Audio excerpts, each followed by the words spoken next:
प्यारे विद्यार्थियों, स्वागत है एक बार फिर से हमारी न्यू क्लास में। तो दोस्तों, आप भी उसे 12th लेवल एग्जाम की तैयारी करें तो आपके लिए मैं आज पूरे 150 प्रश्नों का पेपर लेकर आज का दोस्तों यानी कि अपन पूरा का पूरा पेपर हल करने वाले हैं और यही प्रश्न आपको पेपर में देखने को यानी कि यही प्रश्न आपके पेपर में आने वाले हैं। तो दोस्तों, ज़्यादा टाइम वेस्ट नहीं करेंगे, स्टार्टिंग जल्दी से हमारी क्लास को शुरू करते हैं। पहला प्रश्न देखोगा, पहला प्रश्न आपके सामने आ रहा है दोस्तों।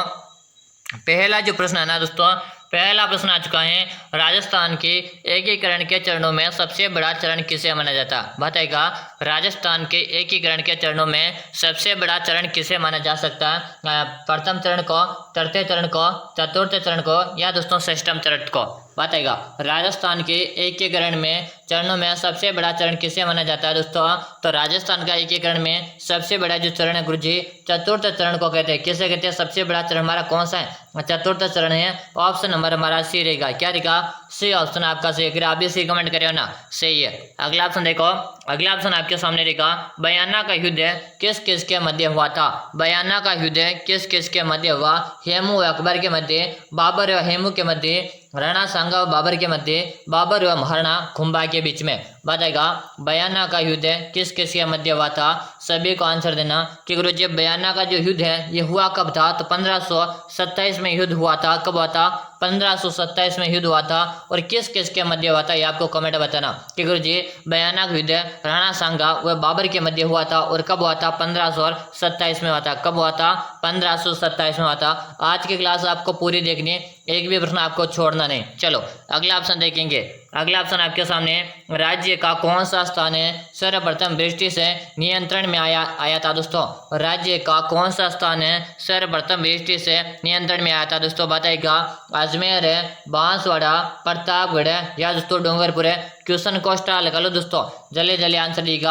आज अपन पूरा का पूरा पेपर सॉल्व करने वाले हैं, यानी कि आप क्लास में एंड तक बना रहना और यही प्रश्न आपके पेपर में आने वाले। चलो भाई बताओ, राज्य का कौन सा स्थान सर्वप्रथम ब्रिटिश नियंत्रण में आया था दोस्तों? तो यहाँ पे सबका आंसर है।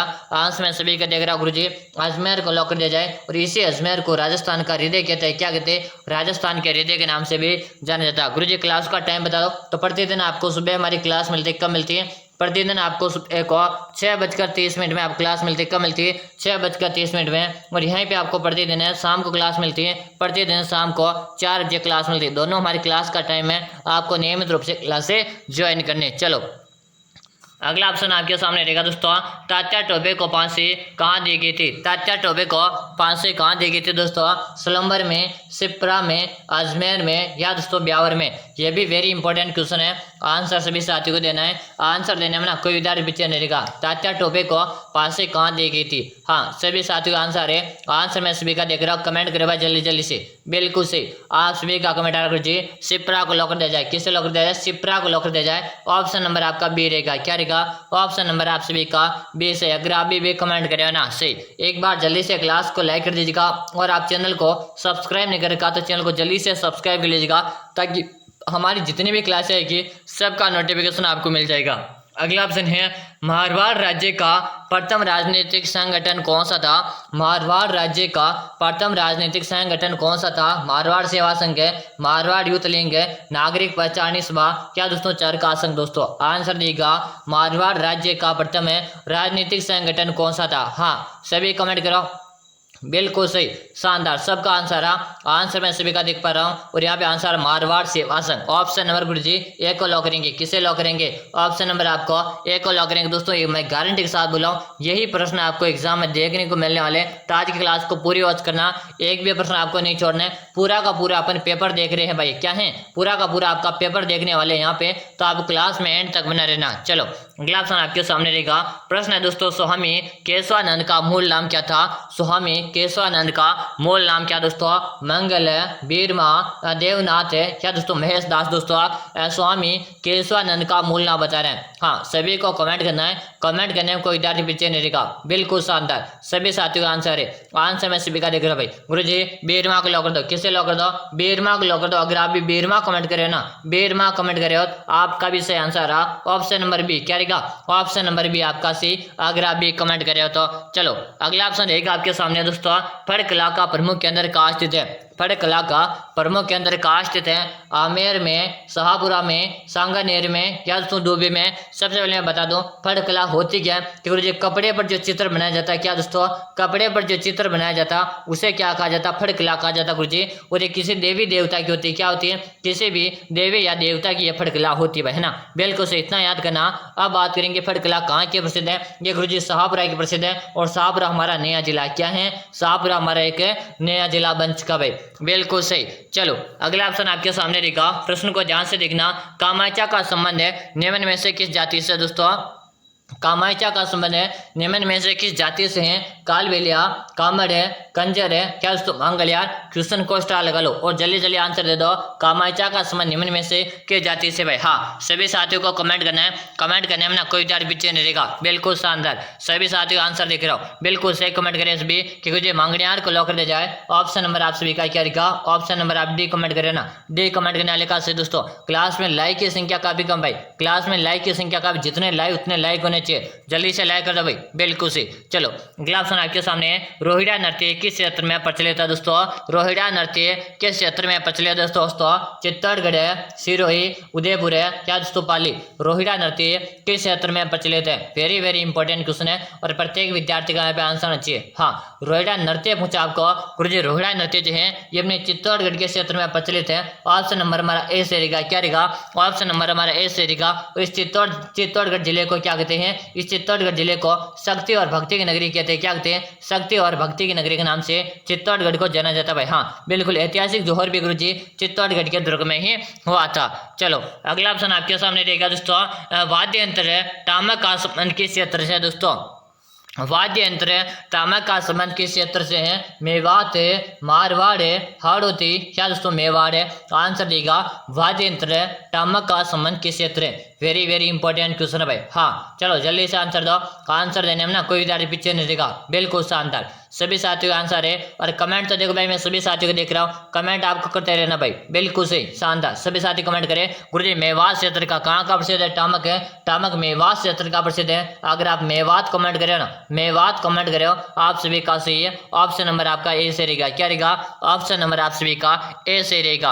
अगला ऑप्शन आपके सामने रहेगा, पतंग महोत्सव कहाँ आयोजित होता है? दोस्तों पतंग महोत्सव है कहाँ पर आयोजित होता है? अजमेर है, झालावाड़ है, जयपुर है, क्या दोस्तों बीकानेर? पतंग महोत्सव है कहाँ पर आयोजित होता है भाई? हाँ, मेरे जितने भी शेयर से ना एक बार क्लास को लाइक कर दो और चैनल को आपने सब्सक्राइब नहीं करेगा तो सब्सक्राइब कर लीजिएगा भाई। हाँ, ताकि रोजाना आपको क्लासें मिलती रहेगी। यहाँ पर दोस्तों आपकी प्रतिदिन क्लासें चल रही है, अपने प्रतिदिन आपकी क्लासें चल रही है, तो आपको प्रतिदिन क्लासें ज्वाइन करना। कि गुरुजी पतंग महोत्सव कहाँ आयोजित होता?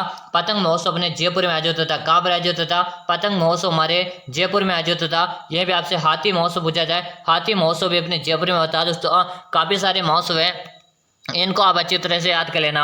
अगला ऑप्शन देखो आपके सामने, देव सोमनाथ मेला किस जिले में पड़ता है? देव सोमनाथ मेला किस जिले में पड़ता है? बांसवाड़ा, बीकानेर है, गंगानगर है, या दोस्तों डूंगरपुर है? देव सोमनाथ का मेला किस जिले में पड़ता है? हाँ सभी साथी कमेंट कीजिएगा, कमेंट करने में ना कोई विद्यार्थी पीछे नहीं रहेगा कि देव सोमनाथ मेला किस जिले में पड़ता है भाई। वेरी वेरी मोस्ट प्रश्न लगा लीजिएगा, वेरी वेरी मोस्ट प्रश्न लगा लीजिएगा। क्लास को पूरी देखनी, पूरे के पूरे प्रश्न है, पूरा का पूरा मॉडल पेपर आपके साथ लेकर आ चुका, यानी पूरा पेपर लेकर आ चुका।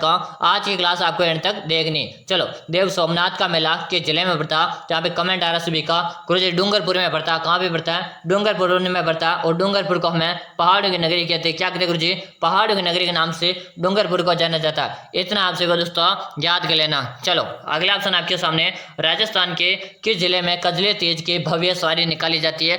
राजस्थान के किस जिले में कजले तेज की भव्य सवारी निकाली जाती है? अलवर है, बूंदी, अजमेर है, क्या दोस्तों नागौर? आंसर दो, राजस्थान के किस जिले में कजले तीज की भव्य सवारी निकाली जाती?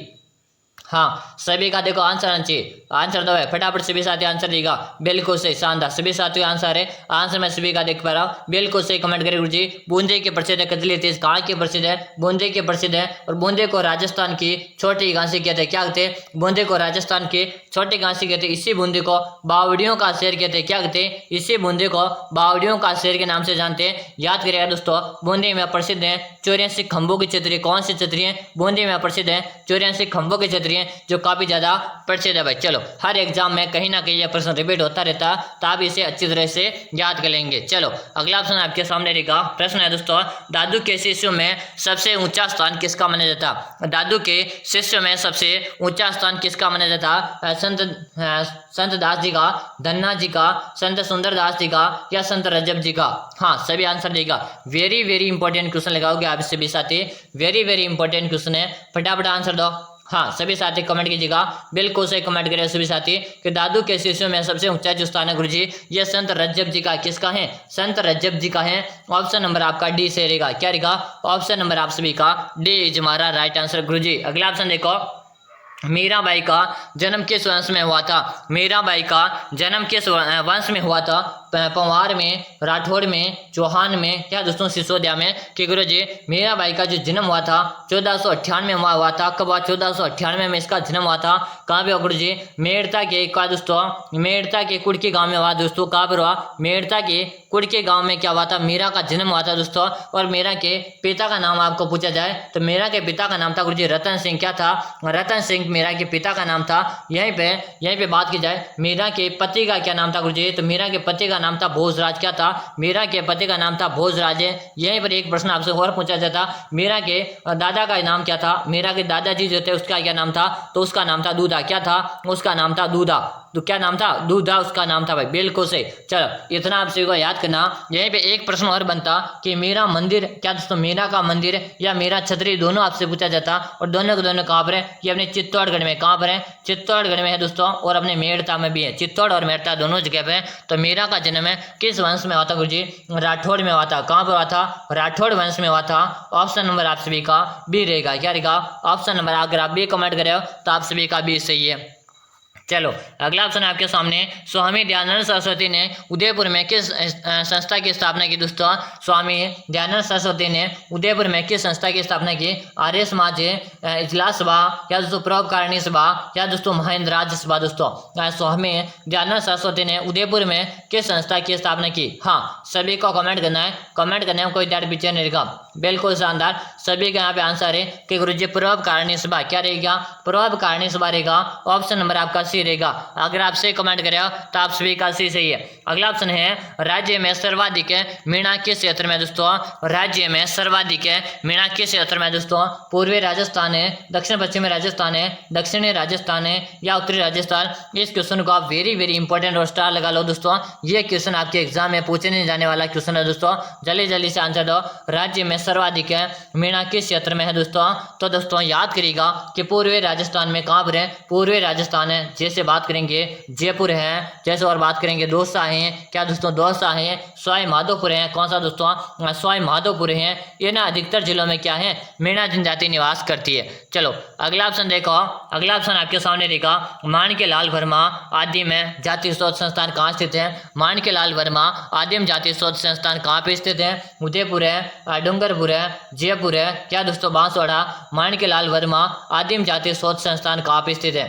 हाँ, सभी को आंसर देना है। आंसर दो भाई। जिन साथियों ने एक बार लाइक नहीं किया फटाफट से लाइक करो। चैनल को आपने सब्सक्राइब नहीं करके सब्सक्राइब करके बेल आइकन कॉल करो। प्रतिदिन आप क्लासें मिलेगी। और यहाँ पे कमेंट आना चाहिए। बिल्कुल सही, सबका आंसर गुरुजी उदयपुर को लॉक कर दो। और इसे उदयपुर को हमें जेलों की नगरी कहते हैं। क्या कहते हैं? इसे उदयपुर को हम जेलों की नगरी कहते हैं। इसे उदयपुर को हमें व्हाइट सिटी कहते हैं। क्या कहते हैं? इसे उदयपुर को हमें और क्या कहते हैं? पूर्व का वेनिस कहते हैं। क्या कहते हैं? इसे हमें पूर्व का वेनिस के नाम से भी जानते हैं। चलो अगला ऑप्शन देखो। अगला ऑप्शन आपके सामने रहेगा, क्षेत्रफल की दृष्टि से सबसे बड़ा दुर्ग कौन सा है? क्षेत्रफल की दृष्टि से सबसे बड़ा दुर्ग बताना है। इन चार ऑप्शन में से आपको बता देना है। चित्तौड़गढ़ का दुर्ग है, रणथंभौर का दुर्ग है, गढ़बिटले का दुर्ग है, या भरतपुर का दुर्ग है। गुरुजी गढ़बिटले का दुर्ग कहाँ पर है? अरे भाई ये गढ़बिटले वाला दुर्ग इसे हम तारागढ़ दुर्ग कहते हैं। क्या कहते हैं? तारागढ़ दुर्ग कहते हैं। और प्लस हमारा तारागढ़ जो दुर्ग है अजमेर वाले की अपन यहाँ पे बात कर रहे हैं। किसके? तारागढ़ है अजमेर वाले की यहाँ पे हम बात कर रहे हैं। गढ़बिटले के नाम से तारागढ़ अजमेर वाले को जानते हैं। और क्षेत्रफल की दृष्टि से अपन बात करेंगे कि क्षेत्रफल की दृष्टि से सबसे बड़ा दुर्ग कौन सा? तो चित्तौड़गढ़ का दुर्ग रहेगा। ऑप्शन नंबर आप सभी का ए रहेगा। क्या रहेगा? ऑप्शन नंबर अगर आप ए कमेंट करें तो सही दोस्तों। यह है राजस्थान का सबसे बड़ा लिविंग पोर्ट है। क्या दोस्तों? सबसे बड़ा। क्या दोस्तों? थोड़ा सा मैं सही लिख देता हूँ कि चित्तौड़गढ़ का दुर्ग है ये अपने सबसे बड़ा राजस्थान का लिविंग पोर्ट है भाई। सबसे बड़ा राजस्थान का लिविंग पोर्ट है, इतना याद कर लीजिएगा। चलो अगला ऑप्शन देखो, अगला ऑप्शन आपके सामने है दोस्तों, राजपूताना अजायब घर किस जिले में स्थित है? राजपूताना अजायब घर किस जिले में स्थित है? नाहरगढ़ दुर्ग है, मैग्नेजी अकबर का किला, कोटा का दुर्ग है या आमेर का दुर्ग है? राजपूताना अजायब घर किस जिले में स्थित है? हाँ कमेंट करो। बिल्कुल सही, शानदार कि मैग्नीज है या दोस्तों अकबर का किला जो कहाँ पर है? अजमेर में। कहाँ पे गुरुजी? ये अपने अजमेर में भाई, इतना आपको याद कर लेना। चलो अगला ऑप्शन है, अगला ऑप्शन है दोस्तों, इससे पहले मैं आपको बता दूं दोस्तों, मैंने आपके लिए एक 5000 प्रश्नों की पीडीएफ तैयार करके दोस्तों, कितने प्रश्न है? 5000 क्वेश्चन की एक पीडीएफ तैयार करके, जिसमें आपको प्रत्येक क्वेश्चन की क्या मिलेगी? व्याख्या मिलेगी। अगर आप ये प्रश्न पढ़ना चाहते हो तो अगर आपने प्रश्न पढ़ लिया ना तो 100% गारंटी आपका सिलेक्शन पक्का। और ये पीडीएफ कहाँ पे मिलेगा गुरुजी? इस पीडीएफ का 49 रुपये का चार्ज है। कितना चार्ज है? 49 रुपये का चार्ज है। और कहाँ पे मिलेगा? नंबर नोट करो जल्दी से, 6367 है 25 है 6234। नंबर अच्छी तरह से देखो, 6367 है 256234। इसी नंबर में आपको 49 रुपये का चार्ज फोन पे, गूगल पे, पेटीएम करके इसी नंबर पे आपको स्क्रीनशॉट डाल देना। जैसे आप स्क्रीनशॉट डालोगे उसके 5 मिनट के अंदर आपकी पीडीएफ मिल जाएगा दोस्तों। और गारंटी वाला दोस्तों, आप 40% अंक आराम से इस पीडीएफ को पढ़कर लेकर आ सकते हो। चलो आप प्रश्न पे ध्यान दो। कोटा नरेशों की कलात्मक छतरियां कहाँ स्थित हैं? अहिंसा वाटिका, सार बाग है, समाधि उद्यान है या चंबल उद्यान? दोस्तों बताइएगा, कोटा नरेशों की कलात्मक छतरियां कहाँ स्थित हैं? और यहाँ पे कमेंट आना चाहिए सभी का। गुरुजी सारबाग को लॉक दिया जाए, किसे लॉक दिया जाए? सारबाग को लॉक दिया जाए। अगर आप इस सारबाग बता रहे हो ना, सारबाग बता रहे हो, तो आप सभी का यहाँ पे सही आंसर है। आप सभी का यहाँ पे ऑप्शन नंबर बी आ रहा कि गुरुजी बी को लॉक कर दो, बी ऑप्शन हमारा सही है भाई। हाँ चलेगा दोस्तों, अगला ऑप्शन के बारे में बात करेंगे। अगला ऑप्शन आपके सामने रहेगा, सामोद महल किसने बनवाया था? सामोद महल है किसने बनवाया था? शिव सिंह ने, बिहारी दास ने, माधो सिंह ने या राम सिंह ने? दोस्तों सामोद महल है किसने बनाया भाई? चलो जल्दी से कमेंट करो। हाँ सभी के कमेंट, सारे कमेंट्स में देख रहा हूँ, बिल्कुल शानदार। सभी साथी कमेंट करेगा सामोद महल किसने बनवाया था? बिल्कुल सभी का आंसर है कि गुरुजी बिहारी दास ने बनाया। किसने बनाया? बिहारी दास ने बनाया था। ऑप्शन नंबर बी को लॉक करेंगे। किसे लॉक करेंगे? बी को लॉक देंगे। जो भी साथी बी बता रहे ना, बी बताने वाले विद्यार्थी का यहाँ पे क्या रहा? सही आंसर रहा। अगला ऑप्शन देखो, क्वेश्चन को थोड़ा ध्यान से देखना दोस्तों। जोधपुर में स्थित है राज रणछोड़ जी का मंदिर है, किस रंग के पत्थरों से बना हुआ है? स्लेटी, सफेद है, गुलाबी या दोस्तों लाल है? क्वेश्चन को दोस्तों स्टार लगा लो। मैंने आपको कहा था, स्टार्टिंग में कहा था अपन पूरा का पूरा पेपर देखने वाले, तो अपन पूरा पेपर देखेंगे। आप सभी को क्लास में एंड तक बना रहना है, एक भी प्रश्न आपको छोड़ना नहीं। कि जोधपुर में स्थित है राज रणछोड़ जी का मंदिर किस रंग के पत्थरों से बना हुआ?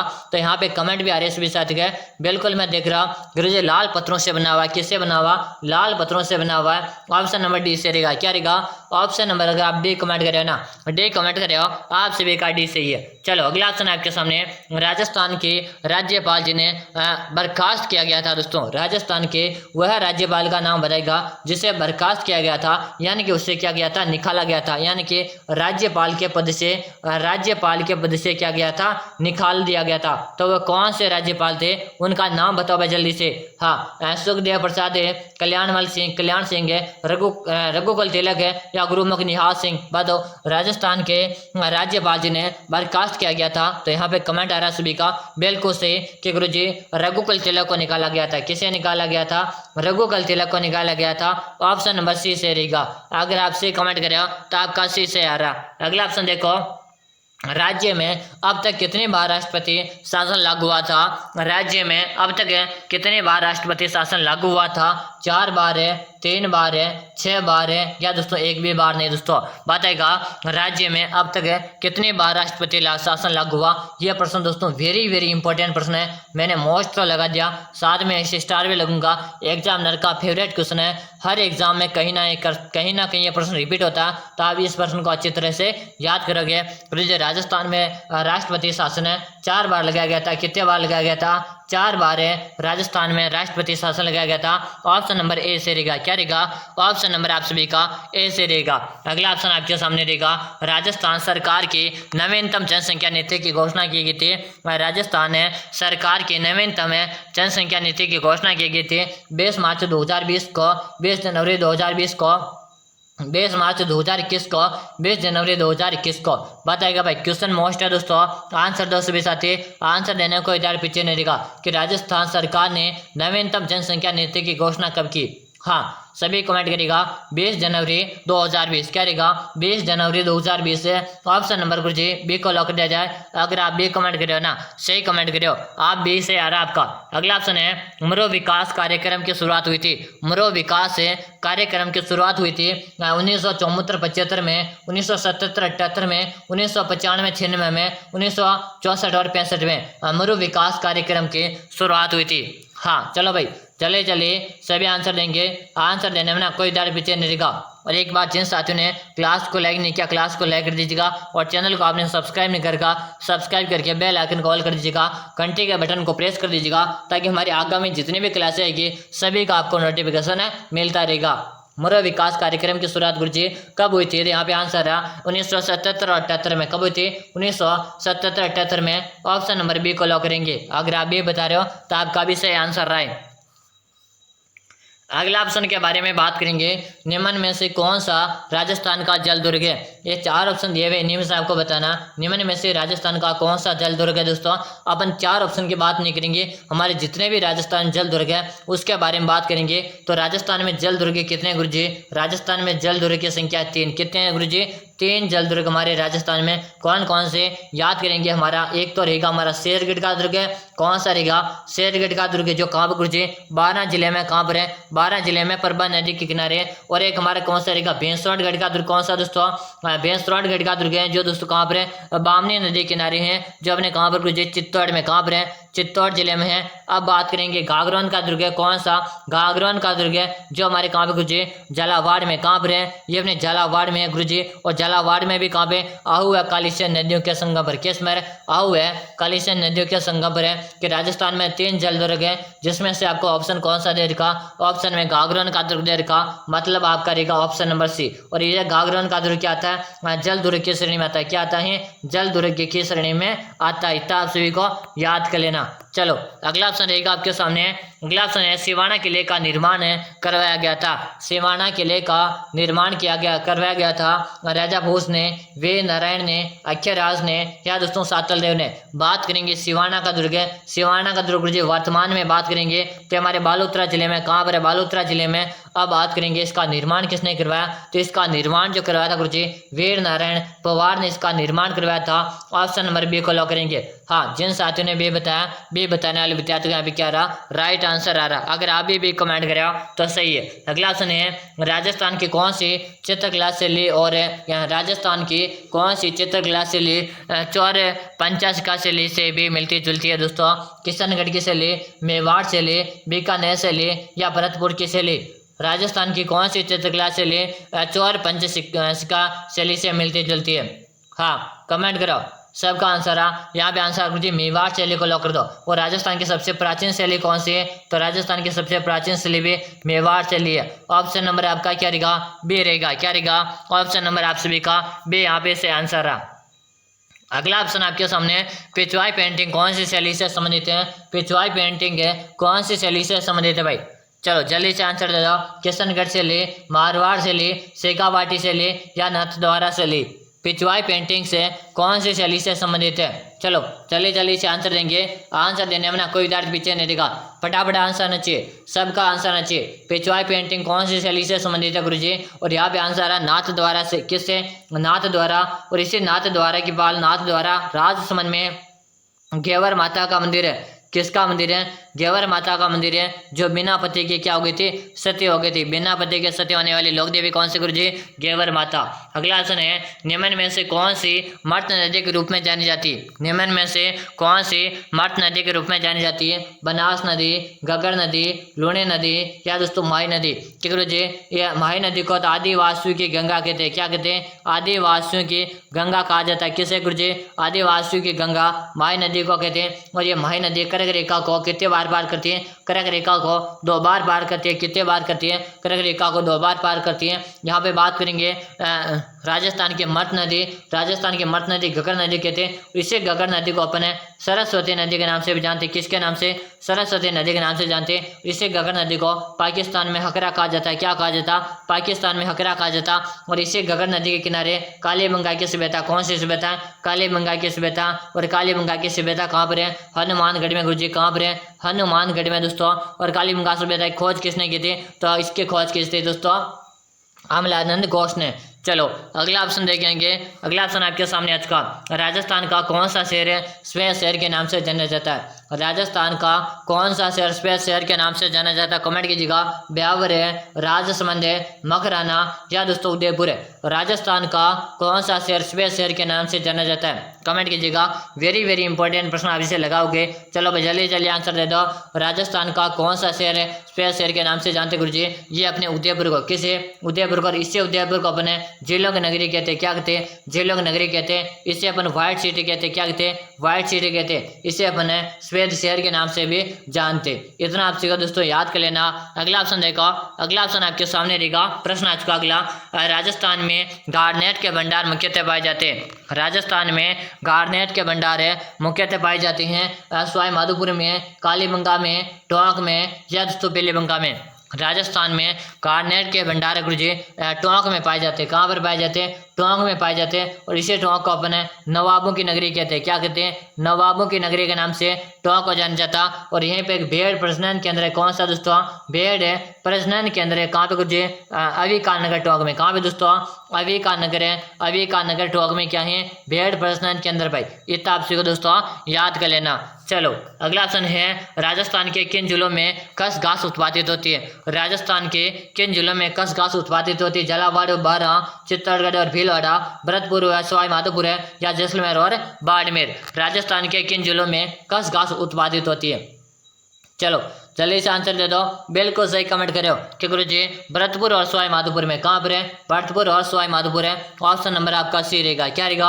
ऑप्शन नंबर, अगर आप सही कमेंट करें ना, सही कमेंट करें तो आपका भी सी ऑप्शन यहाँ पे सही आंसर आ रहा है। चलो अगला ऑप्शन आपके सामने रहेगा दोस्तों, जनगणना 2011 के अनुसार राजस्थान में किस जिले में न्यूनतम लिंगानुपात पाया जाता है? जनगणना 2011 के अनुसार राजस्थान में किस जिले में न्यूनतम लिंगानुपात पाया जाता है? डूंगरपुर है, बांसवाड़ा, जैसलमेर है या दोस्तों धौलपुर है। बात करेंगे कि सर्वाधिक लिंगानुपात कहाँ का गुरुजी? तो सर्वाधिक हमारे डूंगरपुर का। कहाँ का है सर्वाधिक लिंगानुपात गुरुजी? 2011 की जनगणना अनुसार डूंगरपुर का है। और न्यूनतम कहाँ का गुरुजी? न्यूनतम हमारे धौलपुर का। और हमें यहाँ पे न्यूनतम पूछा, मतलब हमारा धौलपुर यहाँ पे सही रहेगा। क्या रहेगा? धौलपुर। आप भी कमेंट करिए ना सही। इसे धौलपुर को हमें क्या कहा जाता है? इसे हमें पूर्व का प्रवेश द्वार कहते हैं। क्या कहते हैं? इसे अपने पूर्व का प्रवेश द्वार कहते हैं। क्या कहते हैं? पूर्व का प्रवेश द्वार कहते हैं। और यहीं पे एक प्रश्न और बनता है, राजस्थान का प्रवेश द्वार है और राजस्थान का प्रवेश द्वार है भरतपुर को कहते हैं, पूर्व का प्रवेश द्वार है धौलपुर को कहा जाता है। धौलपुर को क्या नाम से जानते हो? इसे डांग का राजा कहते हैं। क्या कहते हैं? डांग का राजा के नाम से जानते हैं। और डांग की रानी करौली को कहते हैं। किसे कहते हैं? डांग की रानी करौली को कहते हैं। चलो अगला ऑप्शन आपके सामने रहेगा।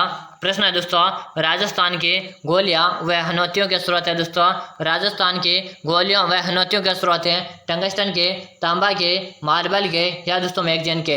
राजस्थान के गोलियां व हनौतियों के स्रोत हैं। चलो चलिए चलिए आंसर दे दो।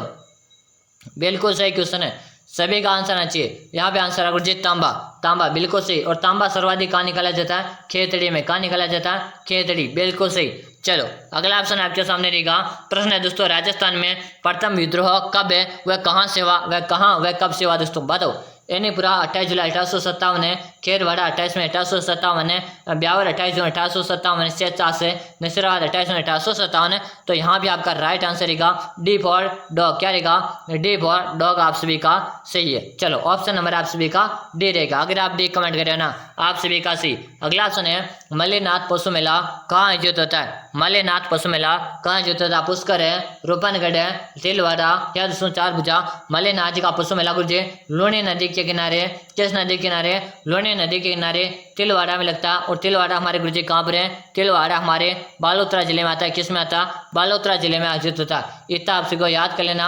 अगला ऑप्शन है दोस्तों, अगला ऑप्शन है दोस्तों, इससे पहले मैं आपको फिर बताना चाहूंगा, मैंने दोस्तों आप सभी के लिए एक 5000 प्रश्नों की PDF तैयार करके दोस्तों, कितने प्रश्न? 5000 प्रश्न है, जिसमें आपको प्रत्येक क्वेश्चन की व्याख्या मिलेगी। अगर आप ये 5000 प्रश्न PDF पढ़ लेते हो तो 40% से अधिक आप मार्क्स लेकर आओगे। और गुरुजी ये PDF कहाँ पे मिलेगा? तो इस PDF का 49 रुपये का चार्ज है। कितना है? 49 रुपये का चार्जर मिलेगा कहाँ पे? नंबर नोट करो, 6367 है 25 है 6234। नंबर अच्छी तरह से देख लो। इस नंबर में आपको 49 रुपये का चार्ज फोन पे, गूगल पे, पेटीएम करके इसे नंबर पे आपको स्क्रीनशॉट डाल देना। जैसे आप स्क्रीनशॉट डालोगे उसके 5 मिनट के अंदर आपको PDF मिल जाएगी। चलो भाई अगला ऑप्शन देखेंगे। इससे पहले इसका आंसर देखेंगे। दुर्सा हड़ा ने अपने डिंगल कविताएं किस शासक के पक्ष में लिखी थी?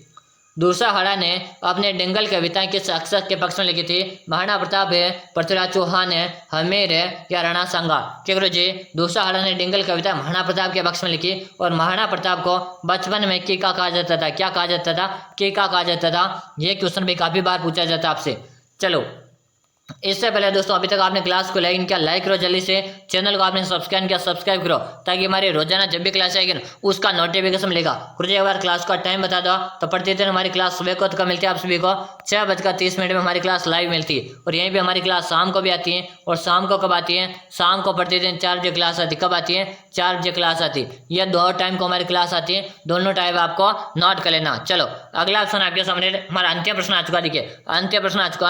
आपकी कितने प्रश्न सही है? 20 प्लस है, 25 प्लस है, 35 प्लस है या 45 प्लस सही है? तो यहाँ पे जल्दी से कमेंट कीजिएगा। कमेंट करने को कोई यार पीछे नहीं रहेगा। और जिन विद्यार्थियों ने लाइक किया लाइक करो, चैनल को सब्सक्राइब किया सब्सक्राइब करो। फिर मिलते हैं अगली क्लास में। तब तक के लिए जय हिंद, वंदे मातरम। मेरे CBSE न्यू।